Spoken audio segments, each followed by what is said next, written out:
ये दोनों को साथ में रख देते हैं एक बार, निफ्टी और मिड कैप इंडेक्स दोनों को। ये देखिए निफ्टी मिड कैप अब डील ऊपर आ गया और स्मॉल कैप तो मंथ टू डेट नेगेटिव हो गया वीरू। स्मॉल कैप इंडेक्स इस मंथ में अब नेगेटिव हो गया। जिस मंथ में निफ्टी 3.5% ऊपर है उसमें स्मॉल कैप नेगेटिव हो गया। ये इस तरीके का डाइवर्जेंस आज आपको देखने को मिल रहा है, तो क्लियर कट एक व्यू है यहाँ पर। चलिए अब यतिन के पास चलते हैं आज के स्टॉक्स ऑफ द डे के लिए। Yatin good morning. Good morning. और सबसे पहले ट्रेंड की बात करें तो ये टाटा ग्रुप की कंपनी ने आज रिकॉर्ड लेवल्स लगाए हैं और कल निफ्टी की रीबैलेंसिंग भी होगी। उसके पहले सिटी का एक इनिशिएटिंग कवरेज रिपोर्ट आया है जिसके कारण स्टॉक में आप मोमेंटम देख रहे हैं। सिटी का टारगेट ट्रेंड पे है 9,250, यानी करंट मार्केट प्राइस से भी उनको लगता है कि 1,250 रुपये की अपसाइड है और कहीं ना कहीं इनको लगता है कि आगे जाके जो ग्रोथ होने वाली कंपनी की 50% से ज़्यादा होने वाली है मुनाफे में। तो इस रिपोर्ट के आने के बाद स्टॉक में आप मोमेंटम देख रहे हैं। इसके अलावा अगर हम दूसरे दो स्टॉक्स देखें, पीबी फिनटेक, येस्टरडे का फॉल आज भी कंटिन्यू रहा। कोई एक ब्रोकरेज कॉन्फ्रेंस में और कंपनी ने ये एक्सचेंजेस को बताया भी है कि हॉस्पिटल सेक्टर में उनका जो फोरे है उस पर अभी भी मैनेजमेंट वर्क कर रहा है। तो अनरिलेटेड बिजनेस में और कैपिटल हेवी बिजनेस में इन्वेस्टमेंट करने के जो प्लान्स है कंपनी के, इस शायद बाजार को पसंद नहीं आए कैपिटल एलोकेशन पॉलिसी वाइज। तो इसके वजह से स्टॉक में आज भी 4% की गिरावट है। और एएसके ऑटोमोटिव ये शेयर रखिए अपने रिडार पे, ओएफएस है यानी ऑफर फॉर सेल। प्रमोटर्स यहाँ लगभग 6% हिस्सेदारी बेचेंगे और फ्लोर प्राइस ओएफएस का कंपनी ने रखा है 433 रुपये। स्टॉक थोड़ा बहुत प्रीमियम पे है लेकिन थोड़े बहुत दबाव के साथ आज ओएफएस के चलते स्टॉक दिख रहा है। मीनवाइल आईटी स्टॉक्स में मोमेंटम अब अच्छा आ रहा है। एलटीआई, माइंट्री, ओएफएसएस सभी समय डे हाई पर, इन्फोसिस ये भी डे हाई पर।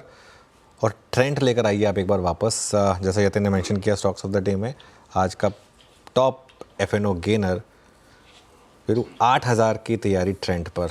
कहाँ ये 2500 पर लोगों को महंगा लगता था, आज 8,000 का भाव।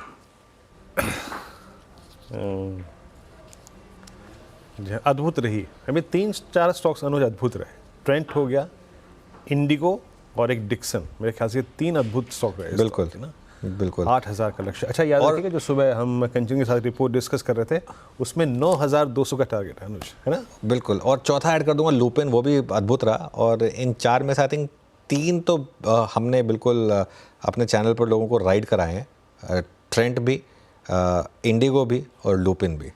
बस डिक्सन रह गया था। हाँ डिक्सन पर हाँ रह गया थोड़ा, लेकिन इन 3 पे काफ़ी स्ट्रॉन्ग कवरेज थी हमारी। और 26,038 पर निफ्टी। लेकिन अब बात करते हैं उस इंटरव्यू की। देखिए अब बाज़ार आज एक्सपायरी डे को के टसल में है। निफ्टी स्टिल डे हाई पर है। निफ्टी बैंक जो है वो बैकफुट पे है, लेकिन निफ्टी आईटी और एफएमसीजी इस वक्त एक लीड लेते हुए। लेकिन आइए उस अनुज, जब बहुत सारे धड़े आपने इस इंटरव्यू में छुए होंगे, हर क्लास को, मिड कैप, लार्ज कैप, हर सेक्टर को, सबसे दिलचस्प अंश कौन सा लगा? पीएसयू, जिस पर रमेश जी ने काफ़ी पहले बेट किया था और अच्छा पैसा बनाया भी। देखिए सबसे दिलचस्प एक्शन तो वैसे एक रैपिड फायर था, लेकिन हाँ आपने पीएसयू की बात की तो पीएसयू में सवाल ये था क्योंकि उन्होंने सबसे पहले आइडेंटिफाई किया था पीएसयू सेक्टर को कि क्या जो रीसेंट करेक्शन आई है ये एक इस रैली का एंड है या फिर एक बाइंग का मौका है। काम करते हैं, एक बाइट सुन लेते हैं और उसके बाद फिर इस शो को भी समेट लेंगे और फिर इस पूरे इंटरव्यू की शुरुआत भी हो जाएगी। पिछले 3 महीनों में पीएसयूज ने चलना बंद कर दिया। क्या अब ये ओवरराउंड हो गए इसलिए चलना बंद हुए हैं? एक्चुअली कई स्टॉक्स तो अब टॉप से 30-40% गिर भी गए हैं। तो but what a great run they had. I mean you know वो 30 गुना बढ़ गए, उसके बाद 20% घट गए तो घट गए। I mean there lot of other stocks in the PSU sectors, in the oil and gas sector for example, in engineering, in construction, that still looks good. I mean, no share goes up all the time. Everything corrects. So it's just, you know, it's a fallacy thinking. You know, everyone say, "Oh, I told you so," but you didn't tell me when the price was 200 and I could make 30 times the money. I mean, it just, you know, I think it's just. मतलब अभी भी यहाँ पे selectively काफी value है। I think PSU's bull market का जो leadership अभी भी PSU में, but the roles are transitioning. So I feel somewhere in the oil and gas sector, some in engineering, some in construction, will continue to do well. Power sector will continue to do well.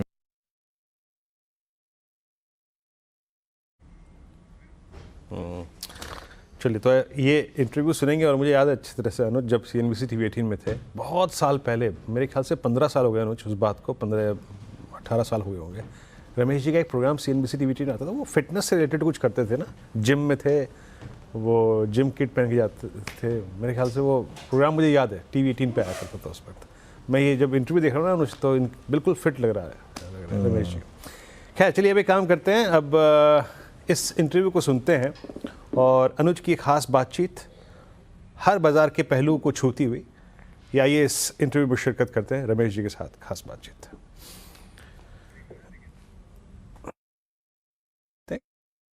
तो interview देखेंगे।